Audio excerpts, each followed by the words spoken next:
वक्त हम हैं शताब्दी एक्सप्रेस ट्रेन में और इसी ट्रेन में सफर कर रहे हैं पूर्व मुख्यमंत्री शिवराज सिंह चौहान, जो बुंदेलखंड की अयोध्या कही जाने वाली ओरछा नगरी जा रहे हैं। इस सफर में हम उनसे बात करेंगे उनके राजनीतिक भविष्य के बारे में, निजी जिंदगी के बारे में और राम मंदिर के बारे में। मैं अभी भी कह रहा हूँ मैं रिजेक्ट नहीं हूँ।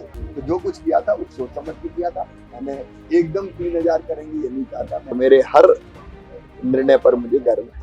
एक कारों के लंबे काफिले के साथ आपने भ्रमण किया और इस बार ट्रेन में जा रहे हैं और ये ट्रेन भी दिल्ली जा रही है, तो कभी दिल्ली का टिकट कटवाने का विचार आया? दिल्ली जब काम होता है पार्टी का काम, या जब सरकार में थे तो सरकार का काम, उसके लिए जाते थे। संगठन के मुखिया, संगठन की टीम जो काम जिसको देती है उस काम को करना पड़ता है। जो आपसे जुड़े हुए लोग जानना चाहते कि आखिर अब अगली भूमिका क्या होगी? पार्टी जो तय करेगी। तो पार्टी ने कुछ इस बारे में संकेत दिया या कुछ चर्चा? मुझे कहा कि दक्षिण भारत में राज्यों में दौरा करना है, तो मैं तेलंगाना हुआ, केरल हुआ।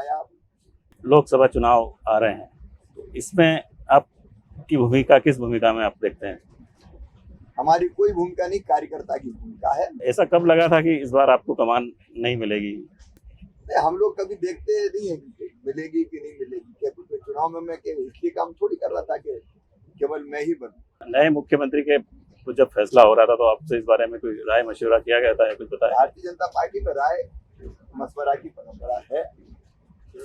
मैंने चुनाव परिणाम के बाद भी ये कह दिया था कि मैं भारतीय जनता पार्टी का कार्यकर्ता हूँ और पार्टी जो काम देगी वो काम करेगी। कई बार राज तिलक होते होते वनवास भी हो जाता है, इसका मतलब समझाएंगे? किसी बड़े उद्देश्य के लिए कई बार तय आप कुछ करते हैं, करने वाले होते हैं, और तय कुछ और हो जाता है। तो संदर्भ वो था कि चिंता की बात नहीं है। पुणे के एक कार्यक्रम में आपने कहा कि मैं रिजेक्टेड नहीं हूँ। इसमें क्या करना? रिजेक्टेड वो होता है जिसको जनता हरा दे। आपके मुख्यमंत्री रहते हुए आपकी पार्टी हार जाए और आपको बेइज्जत होकर निकलना पड़े, उसको कहते हैं रिजेक्ट। मैं अभी भी कह रहा हूँ मैं रिजेक्ट नहीं हूँ। मतलब मुख्यमंत्री नहीं होते तो होर्डिंग्स से ऐसे फोटो गायब हो जाते हैं जैसे गधे के सिर से सींग। मैंने व्यंग्य किया था ऐसे अवसरवादियों पर कि जब आप होते हो तो कहते हैं आपके तो चरण कमल के समान, हाँ। आपके कर तो ऐसे सुंदर है, आप तो दिव्य पुरुष है, आपका ओरा ऐसा है कि साफ दुनिया चमत्कृत हो रही है, और जैसे आप नहीं रहे तो वो देखना भी बंद कर देते हैं। ऐसे कई दृश्य देखे कि महिलाएं आपसे लिपट कर रोने लगी और उसमें आपके प्रति कहीं ना कहीं वो स्नेह तो दिखता ही था, साथ में एक दर्द भी छलकता था। मैं मुख्यमंत्री केवल नहीं रहा, काम करते करते मैं बहनों का भाई, भांजों का मामा हो गया, और मामा और भाई ये परमानेंट है। आपने जब इलेक्शन के दौरान ये कहा था कि हम पहले 1000 रुपए दिए, फिर 1250 किए और फिर ये कहा था कि हम इसको 3000 रुपए तक ले जाएंगे।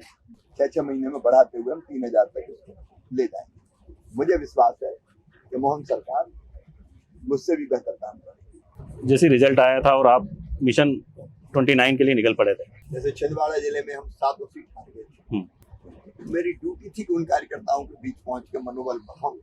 अब श्री मोहन यादव जी मुख्यमंत्री हैं, पार्टी संगठन मिलके कौन कहाँ काम करेगा जो फैसला करेंगे उसके हिसाब से मैं काम करूंगा। आप भी जब सीएम थे तब 2 चुनाव हुए, फिर 2019 का एक चुनाव हुआ, तो आखिर छिंदवाड़ा क्यों भाजपा उस गढ़ को भेज नहीं पा रही? बार भी हम केवल 38,000 वोट से हारे थे लोकसभा।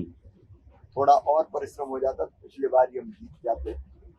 इस बार हम जरूर छिंदवाड़ा सीट भी जीतेंगे। जो सरकारी खजाने की स्थिति है वो एक कहते क्योंकि कर्ज लेना पड़ रहा है सरकार को बार बार।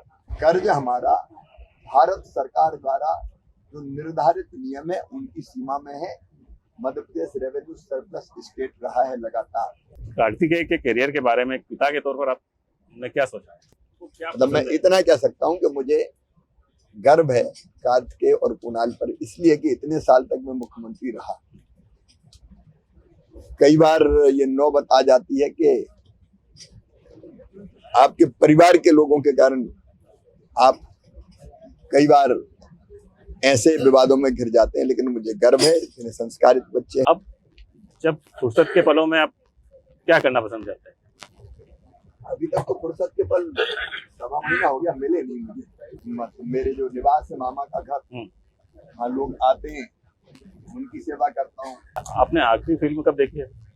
ये मैंने देखी थी द केरला स्टोरी। मुख्यमंत्री के तौर पर कोई आपने निर्णय लिया हो, लेकिन व्यक्तिगत तौर पर आपको लगा कि ये ठीक नहीं हुआ था, ऐसा कुछ? नहीं, ऐसा कुछ नहीं है। जो किया सोच विचार के किया और मेरे हर निर्णय पर मुझे गर्व है। कैरियर का सबसे बड़ा फैसला किसे मानते हैं आप?